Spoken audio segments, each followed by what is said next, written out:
It's fascinating to hear yourself. And I've always said this, I think, every time I'm here, that this space, when it was just at the Recycle Read store, it was great to hear the different voices that were there, but it is great to be able to be in this Zoom meeting and have this space to be able to hear so many people from around the country.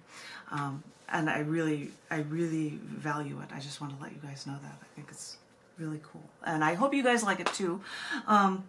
I'm going to read my second set of poems for this evening, and they are from the most recent issue of Down in the Dirt magazine. I'm sitting here staring at it. It is the October 2023 issue, and it's titled, based on a piece of writing within the book, titled The Beach at Night.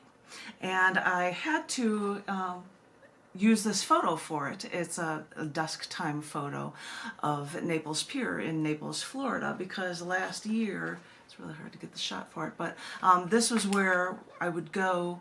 My parents started a mobile home community for retired people there, and they lived there until they died.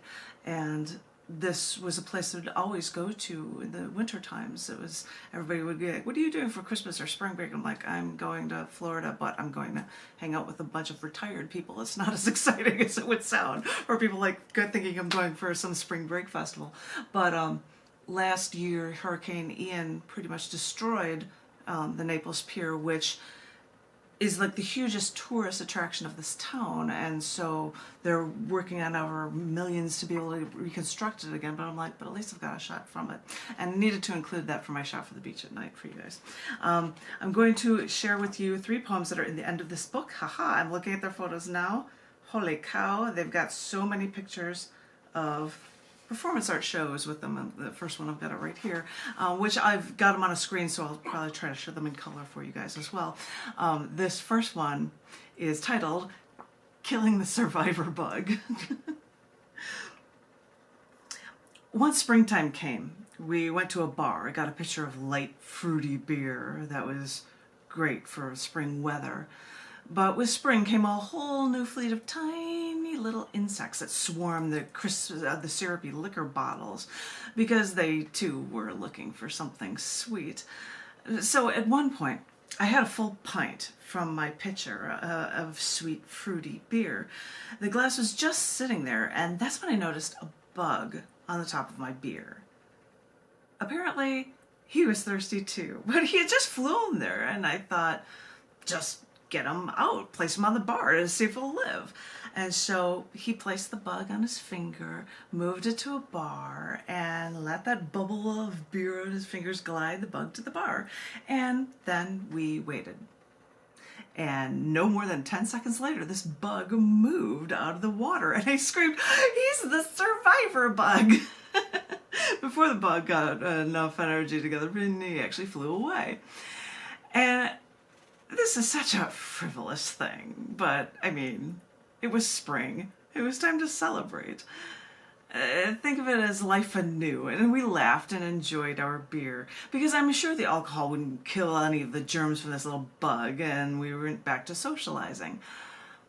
But at one point later, I look up and I see him swatting at this bug and killing it dead. I stared for a second. Did you just kill the survivor bug? I asked, suddenly swatting this bug. And I suddenly made him feel like he was just like this biggest jerk, and he was using friendly fire to kill one of his brothers in arms. He was like, wait, but after that, after that we saw a bug in our beer, but we'd suddenly act like Mother Teresa, because after that spring day, we somehow understood how precious all life could be. It was really funny just sitting at a bar. And yeah, there was a springtime show for that one, and I might as well find the poem. And this was sponsored by Tom Woodruff, and he would do a thing at the Baha'i Faith Center. And this was one of the shows. It was about spring, and I had music from the Ha Man of South Africa, Francois Leroux, there, which is why it was on the screen while I was playing. And I was doing stuff about spring from it, and that was one of the shots. I don't know if Susan would know this, but Tom when he would be somewhere.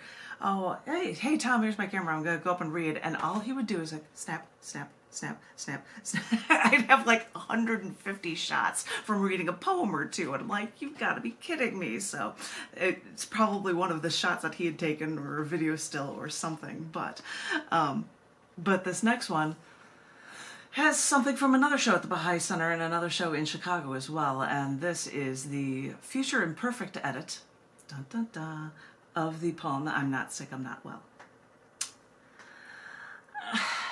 I'm not sick, but I'm not well, and I'm sure there's something I can do about this. I've popped the aspirin, the Tylenol, the ibuprofen, the codeine, the Prozac, the Vicodin, the oxycodone. These sleeping pills don't knock me out anymore, and that thermometer is down my throat, and I'm gagging. I'm not sick, but I'm not well. The doctors find nothing wrong with me, and believe me, they've taken the x-rays, they've stripped me down, and they made me wear one of those god-awful paper robes that they put probes on my head to monitor my brain. They strapped me down, injected me with drugs until my veins in my arms were itching and screaming. It's like they shoved this demons under my skin. I'll rip that needle out of my arm. I'll jump off that gurney. I'll try to break free because they find what they're looking for, but they never find what I'm looking for. I'm not sick, but I'm not well, and I can't help but think that everything I'm doing to make things better might only be making things worse. So, I don't want to listen to what you have to say anymore. And I want this IV out of my arm, and I want this oxygen tube out from my nose, and I want to be free from your straitjacket, and I want you to get that scalpel away from me, because I want everything I've got. I'm not sick, but I'm not well, and they want me if they can keep me in line. Maybe they can give me an antidepressant medication so they can deplete my soul altogether. And they want to scan my brain, check my records so they can claim they need to correct me. And they want me if they can cut me open and take out my insides and suck out the fat and suck out the life and make me generic and make me dependent and make me unreal and make me not whole. And I've walked that line with all you doctors, and I want all my parts back. And I want to be healthy. No, I'm not sick, and maybe I'm not well, but you're only making me worse. I don't have the answers, but neither do you. So, instead of tearing me apart and dissecting me and studying the bones, let me just stay together for a while until I figure it all out. That's the future imperfect edit of I'm Not Sick, but I'm Not Well. As I had mentioned, and you can see the one shot from the Baha'i Faith Center on here, which I happen to have in color for you guys. I don't know if that's a video still or what, but I think it was getting toward the end, so it was like I would put stuff on the screens all the time, which other people didn't do. In Chicago, I was known as the Queen of Multimedia, but I did that show at In One Ear in Chicago, and I was doing stuff, and I'm in a jacket and a dress pulling it off for a show, so where they were sucking on me, and yeah, so I apparently am acting my way through when I do these poems as well. But anyway, I did these for this piece as well. The scary thing is, the last poem that I have is actually a haiku, and I've got like the most photos from it because I've read this so many times. I don't know if Susan has heard it somewhere in Austin. I'm not sure. It's really short. This is called Haiku Poet. A poet walked into a cafe, saw a haiku poet, and she thought, when you have a poem that's that tiny, you get lots and lots of images on it. Because it was a short poem, it was something that was released with an art image as well as being at two different shows in Chicago at the Gallery Cabaret, the open mic that I used to run in 2019. I did stuff, I think it might have been in the Pharaoh's book, so this was, a couple shots from that show from reading that poem. I also did it in Dripping Springs in a show. I've got the time, I might as well share this off. I was also in Dripping Springs where I read this in a feature that was called Journeys, and it was all about that Pharaoh's book there too. So 2 shots from that as well. But the original poem from it, which is really funny, I think I was at Harvard, and we're like, let's just stand around, or sit around and look intelligent while we're sitting in some rock somewhere. I think that's why we have this photo. And so I said, that's a perfect shot for the haiku poet. Yeah, they walk into a boat, and I thought. Can I get the haiku again, please? I didn't catch it. Oh, I'll read it with this. A poet walked into a cafe, saw a haiku poet, and she thought. I feel really weird leaning in and reading it to you.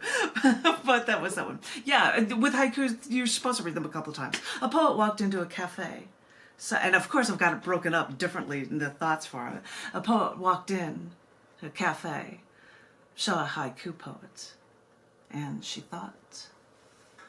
So that is that one for you guys. I think that is the end of that round for me, and I'm hoping that John F. McMillan will have a lot to read and a lot to share, because we're losing people and we can take all the time we want. So, and I want to be able to give John the space because he deserves it right now. So if you're ready for round 2, I would love it if you'd be willing to take it away.